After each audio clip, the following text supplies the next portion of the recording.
Last week I posted a video called Black Women Be Dealing with Some Things You Don't Even See. And I'm actually glad to have a couple commenters come on and give their point of view. And yeah, obviously it pointed to always being the fault of the Black woman. But let's talk about this right here. And I would try not to get too angry because I understand things. So we have a young lady in South Carolina. She's in the school, and she decides that she's not going to be compliant with the teacher. She doesn't want to turn her cell phone in. She doesn't want to leave the classroom. So they felt it was appropriate to ask a resource officer to come handle the student. When he comes in, he kind of talks to her a little bit. She doesn't budge. Next thing you know, he rips her out her seat. Desk goes down, girl goes down. He drags her across the floor, and he throws her. He literally tosses this little girl. Well, obviously, with kids having cell phones in classrooms, this was recorded, and both the young girl and the recorder were put in jail. And, you know, I find it difficult that people are actually justifying this. I find it even more difficult to understand that Black educators, Black teachers are justifying this. I've worked with students for 20 years, and I've worked with at-risk students. I've worked with students who will hurt you, who will try to put you down, who, you know what I'm saying, probably got bodies on their record just because of the environments that they come from. But at the end of the day, they're just kids. They're not adults. They don't even have full use of all of their faculties. They don't understand their bodies. They don't understand their hormones.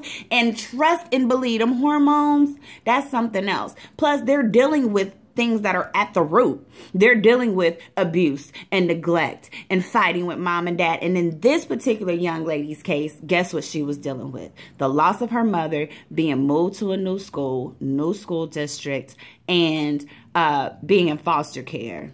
The school was very aware of this. All schools are aware of this, especially foster students. So you mean to tell me the first thing that you decide to do is go call a resource officer and not the counselor, or better yet, even another teacher in the building who may have been able to get through to the little girl? Like none of that just processed, but then to still blame her and say that she was wrong. That's the shit that Black women be dealing with that you don't even see. People don't care. They don't check in. They don't ask questions. They just react. They call us angry. They call us this. They call us that. Defiant, combative, attitude. But they never understand that what we're going through. We could be facing depression, anxiety, all of these different things. Things that don't get clinical diagnoses.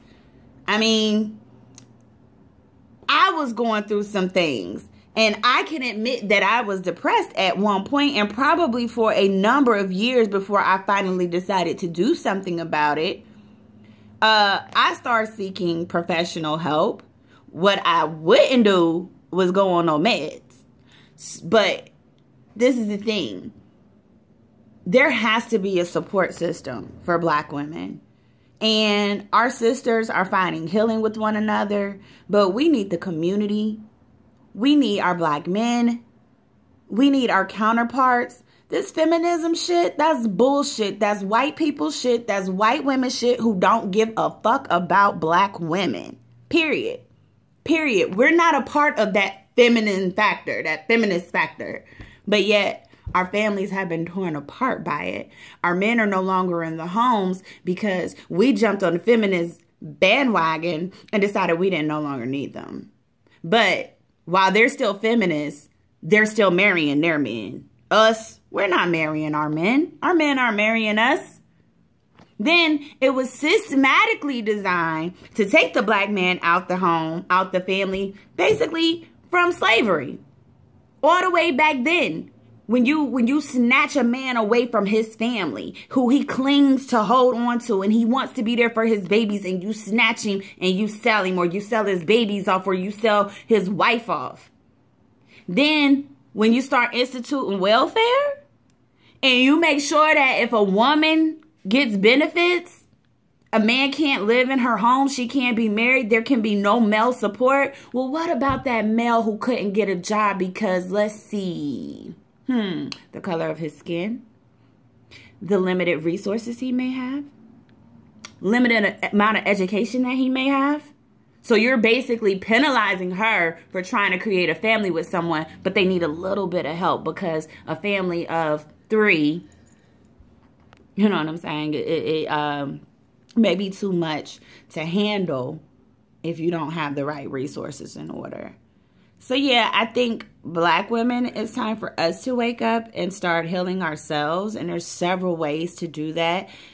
Meditation, praying, diet, finding a support group, finding people who you can genuinely talk to without feeling like you have to be judged, checking each other, making sure that our sisters have the right information. We do have to start there. The Black community has to start healing. But I'm really, quite frankly, I'm really over the way that Black women are treated and how we are disregarded completely, even down to our little young girls who are dealing with shit you can't even see.